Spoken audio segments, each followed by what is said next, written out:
everybody? Mike Beer here with your race of the day for Sunday, December 11th. We're going out to California for the race of the day. The third at Los Alamitos is the $100,000 Soviet Problem Stakes. Cal-bred 2-year-old filly is going to go a 2-turn mile on the main track. Let's take a look at your field for the Soviet Problem Stakes. Right now, only 5 entered.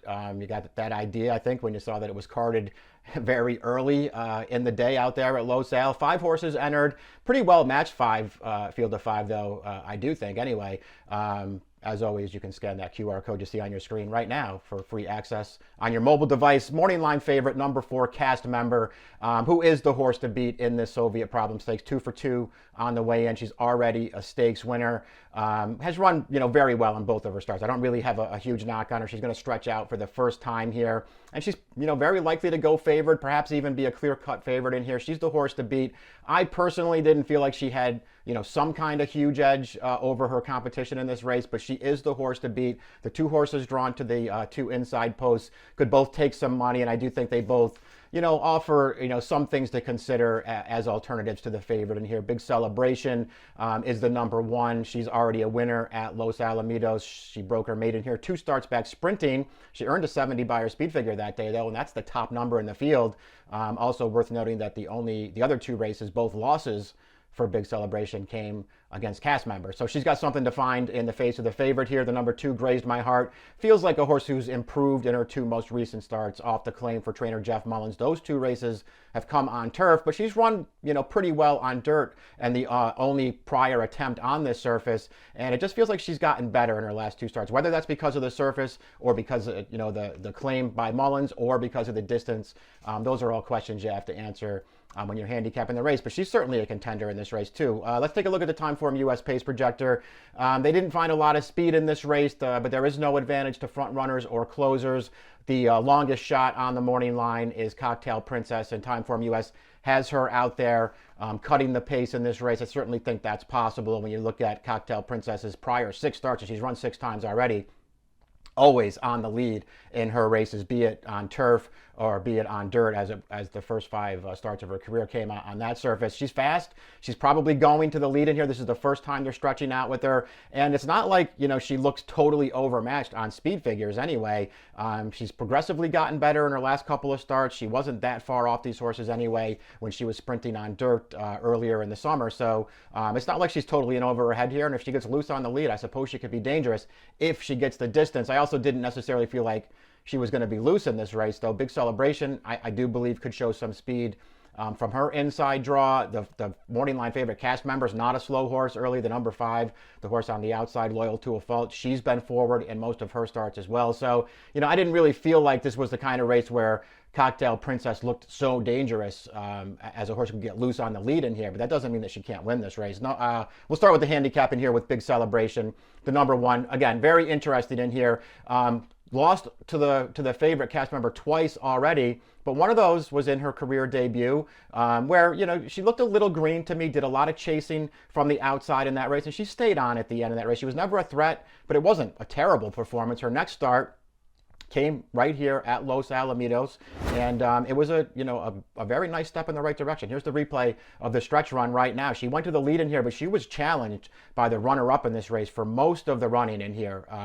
Dueled with that horse as they came into the stretch, as you see there, finally puts her away as they come past the 8th pole, and then gets clear of this field in the final furlong. You can see there as they come to the wire, there's nobody running behind Big Celebration. That sort of makes me feel like she beat a pretty weak field on the day, but she still earned a rock-solid speed figure for the performance. Her next start came in the Golden State Juvenile Fillies going 7 furlongs. She was defeated by Cast Member that day, but Big Celebration probably deserves a pass for that race. She stumbled very badly at the start and then got a little pulley, I thought, up the backstretch. They took her to the outside. She sort of dragged her way up towards the leaders and got tired through the stretch. I'd give her a pass for that one. I think she's a contender in this race. If she can stretch out, that's the big concern I have with her. She's very well bred. It's a very precocious family that she's from, but they were all win early types and they were all sprinters. None of them really stretched out that effectively. We'll see if Big Celebration can do it. Grazed My Heart's the 2. Major player in this race. She's run on all 3 surfaces already in her career. I think she's handled all 3 of them pretty well. The only dirt start came in a maiden $50,000 maiden claimer back in August at Del Mar, and she was second best that day, but When I watched the replay, I didn't feel like it was the surface that got her beat. I thought she ran fine in there and was only second best. Jeff Mullins claimed her out of that race. He switched her to turf for her next two starts. She ran really well, and both of them got the maiden win in her most recent start. Here's the replay of that. Got a good trip in here, just raided to the back of the pack, over to the inside, saved a lot of ground, stayed in around the final turn. You see her in the stretch there, getting room to come through on the inside.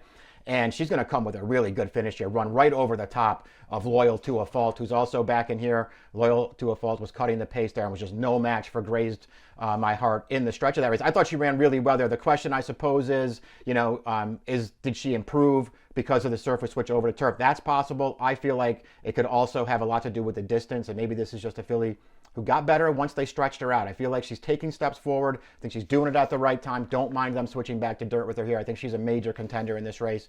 Cocktail Princess is the 3. Again, we've talked about her enough in the Open. She's a contender for sure. She's not that far off these horses on figures. She will also switch back to dirt now after breaking her maiden on turf in her most recent start. We'll see if she stretches out in distance. She should be on the lead in this race. We'll see how comfortable she can get. I didn't think she was in over her head. Cast members, the 4. 8-5 on the line, 2 for 2 in her career, already a stakes winner. Both of her races look pretty similar. She has handy speed in her races, sits up with the leaders while on the outside and in the clear, and then comes with a pretty good finish through the stretch to prevail. Here's the second of those wins. This is the Golden State Juvenile Fillies. She wins it with a 66 buyer. Again, just sort of sat up with the leaders on the outside the entire way. She went favored in this race. You see Fun Money, the horse who winds up finishing third, just sort of kick away there to a little bit of a lead through the stretch, and Cast Member just stays really gamely, closes that horse down towards the end of this race and is clear under the wire. I thought she ran well in here. She did a lot of good things. Another horse who has to stretch out for the first time here, but I'd be surprised if it was the distance that got her beat. More than anything else, I do think she is the one that they're going to have to take down to win this race, but I didn't feel like she had such a huge edge that you couldn't take some kind of shot against her in here, but she looks like she could be a pretty nice horse. Loyal to a Fault is the 5. We saw her in that replay with Graze My Heart. That was 2 starts back for Loyal to a Fault, where she just controlled the pace, didn't really take a ton of pressure up there, and you saw Graze My Heart just run her right over in the stretch. She's run back on turf again since then and was second best again. That's 3 times in 6 starts that she settled for second. The only 2 dirt starts, and listen, her 2 dirt starts don't look that good on paper, but they were both very early on and both going 5 furlongs. I didn't really want to hold those races against her, and I feel like she could be dangerous switching back to dirt, stretching out in distance. So, we'll see. Ultimately, I thought long and hard about it. Ultimately, couldn't talk myself into her, but I'm not going to be surprised if she's a contender in this race, too. I just couldn't quite get there. I did want to take a shot against your favorite Cast Member, and I'll do that. They're the picks that can go up there now. I'm going to try Grazed My Heart again, just thinking like she's improved in her 2 starts for Mullins, and maybe it wasn't the turf. Maybe it was the distance that really helped her out. If she's not favored in here, I'll try to beat Cast Member with Grazed My Heart. I also feel like Big Celebration has a big look in this race down on the rail, the number 1, getting back to Los Alamitos, where she's already a winner over this track. I went 2-1 to try to beat your favorite in the Sunday race of the day, the Soviet Problem Stakes. It comes early on the card at Los Alamitos. Race number 3, approximate post time is 4:30 Eastern time. Good luck.